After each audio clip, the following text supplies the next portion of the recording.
আজকে রাস্তা ভালো হইতো না আনগাঁও রোডে আমি ঠিক করে স্যার মলম লাগাই আবু তালিব ভাই কি অবস্থা ভাই আলো ভাই আলো বুঝছি না ভাই আমরা ভালো ভাই এই কিটা লাগাই যায় ভাই এই কিটা আবু তালিব ভাই মলম লাগাই মলম কেন মলম কি তৈছে রাস্তা দাও দইয়া না নি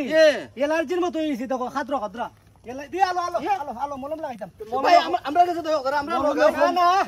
টাকা দি কিনে না তোমরা কিটা করবা জানো নি কিটা করতাম তোমরা মলম লাগাইবা না তার ভিসে দি আর আমি মলম লাগাইমু 9 নং ইউনিয়নের রাস্তার ভিতরে বুঝছো নি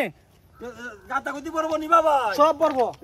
আপনার তো আপনার শরীরে দাঁত এলার্জি আছে না জি জি জি সেম রাস্তার ভিতরে ওরকম হয় জি জি জি আর আমরা 9 নং ইউনিয়নের মানুষ আছি আমরা জি জি আমরা রাস্তা দেখো এলার্জি দাঁত একজিমা সব হয়ে গেছি জি জি সারা রাস্তা দি নষ্ট হয়ে যাচ্ছে আর ওই যে আপনার কিটা আছে না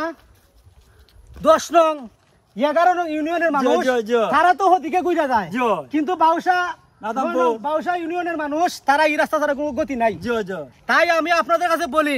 আমাদের জ্বালা আমরা সহ্য করে দিব আপনারা ইউনিয়নের যারা আসুন সবাই একটা করে মলম লইবা আর রাস্তার ভিতরে লাগাইবা ইনশাআল্লাহ আমরা রাস্তা মনে আমরা পালা করতে পারবো আর যদি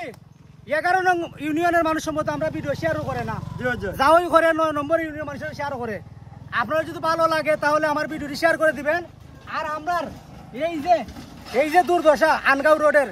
আপনারা সবার কাছে জানিয়ে দিবেন বেশি বেশি করে শেয়ার করবেন দেখুন রাস্তার কি অবস্থা দাও এলার্জি